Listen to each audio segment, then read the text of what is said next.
तो आज का हमारा सवाल है, उमूदी स्तवानी दीवार वर्टिकल सिलेंड्रिकल वॉल पर हरकत करती हुई गाड़ी की कम से कम रफ्तार के लिए फ़करा अखज़ कीजिए।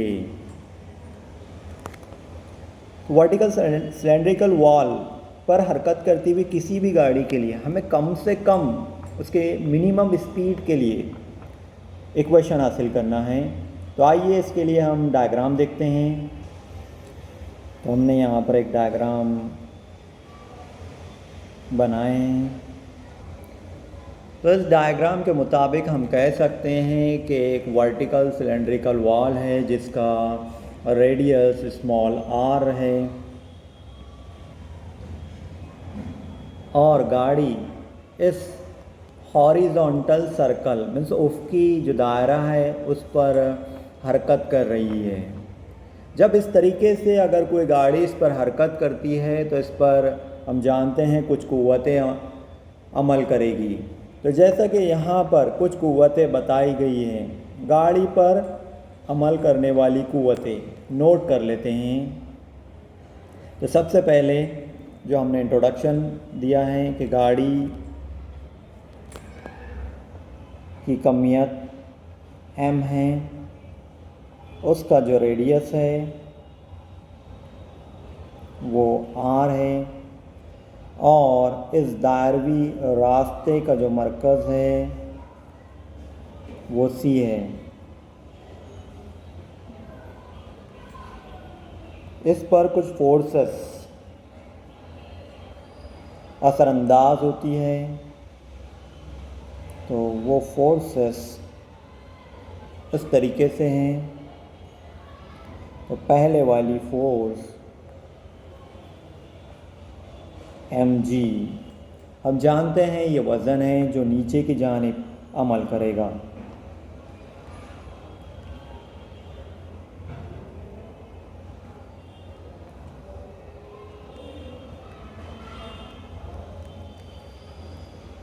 दूसरी जो फोर्स है जो यहाँ पर नज़र आ रही है वो गाड़ी के टायर और उफ़क़ी दायरे की सतह पर अमल करने वाली रगड़ स्टैटिक फ्रिक्शन F(s)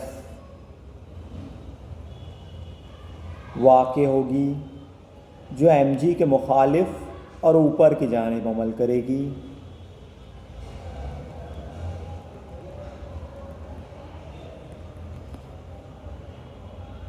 और तीसरी गाड़ी पर अमल करने वाला रिएक्शन रद्द अमल कैपिटल N, जिसे हम यहाँ पर नोट करते हैं।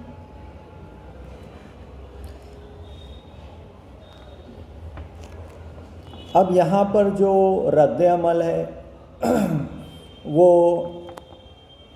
सेंट्रीपिटल फोर्स या सेंट्रीफ्यूगल फोर्स के हम इसे इक्वल लेने की कोशिश करेंगे और इस इक्वेशन को यहाँ पर जो हमें क्वेश्चन दिया गया है उसे सॉल्व करेंगे। तो जैसा कि हमें नज़र आ रहा है mg और F(s) ये दोनों भी इक्विलिब्रियम पोजीशन में नज़र आ रहे हैं। तो इसे नोट कर लेते हैं। तो नोट करते हैं यहाँ पर दोनों इक्विलिब्रियम पोजीशन पे है। तो इस तरीके से mg is equal to F(s) देख सकते हैं आप यहाँ पर ये डायग्राम में ये दोनों अपोजिट डायरेक्शन में नज़र आ रहे हैं। मीन्स ये बैलेंस कंडीशन में जा रहा है। दूसरा है रिएक्शन n रद्द अमल n और सेंट्रीफ्यूगल फोर्स बैलेंस कंडीशन में है। तो वो नोट कर लेते हैं यहाँ पर mr(ω²) is equal to capital N। तो ये वाली इक्वेशन की बजाय हम लिख लेते हैं mv²/r is equal to n। इस तरीके से हमें दो इक्वेशंस हासिल हो गई है, फर्स्ट वाली और ये सेकेंड वाली इक्वेशन। अब ऐसी कंडीशन के लिए जहां हम जानते हैं कि एफ ऑफ एस जनरली हम इक्वली लिखते हैं mu of S into N K, लेकिन इस कंडीशन में हम इसे इक्वल नहीं लिखना चाहेंगे, क्योंकि हम यहाँ पर ये बताने की कोशिश कर रहे हैं कि स्टैटिक फ्रिक्शन यानी एफ ऑफ एस ये हमेशा कम होना चाहिए mu of S into N से। जब ये कम होगा तो ही यहाँ पर गाड़ी उस रास्ते पर ठहर पाएगी और बैलेंस कंडीशन में रहेगी और उसकी कम से कम रफ्तार हासिल कर सकेगी और उस पर वो महफूज चाल के साथ घूम सकती है। अगर ऐसा ना हो तो गाड़ी यहाँ पर महफूज चाल के साथ घूम नहीं पाएगी और इसके अलावा हमें उसकी मिनिमम स्पीड भी नहीं मिल पाएगी जो हम फ़िक्रा में यहाँ पर हासिल करने की कोशिश कर रहे हैं। तो इसलिए हम ये तसव्वुर करेंगे कि F of S is less then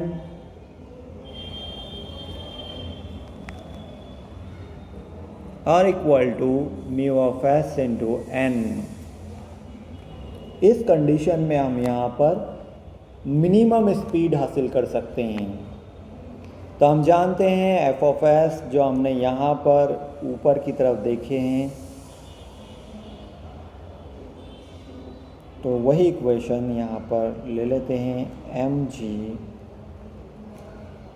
is less than और equal to mu of S, और एन के लिए हमने यहाँ पर देखे हैं ये वाली इक्वेशन, तो वो यहाँ ले लेते हैं M V square upon are.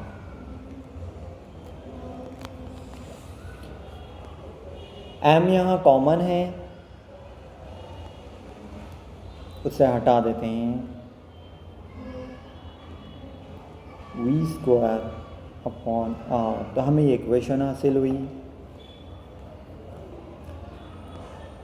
और वी स्क्वायर जिस साइड पर है उधर का साइड हम ज़्यादा बता रहे हैं, मीन्स ग्रेटर दैन बता रहे हैं, तो हमें स्पीड के लिए फ़िक्रा खस करना है, तो वी स्क्वायर को ज़्यादा ही रखते हैं और इक्वल टू बाकी चीज़ें दूसरे साइड पर भेजते हैं are G upon mu of S. तो इस तरीके से हमें एक इक्वेशन हासिल हो रही है और उसे हम ठीक से लिख लेते हैं। V minimum is equal to under root R G upon mu S.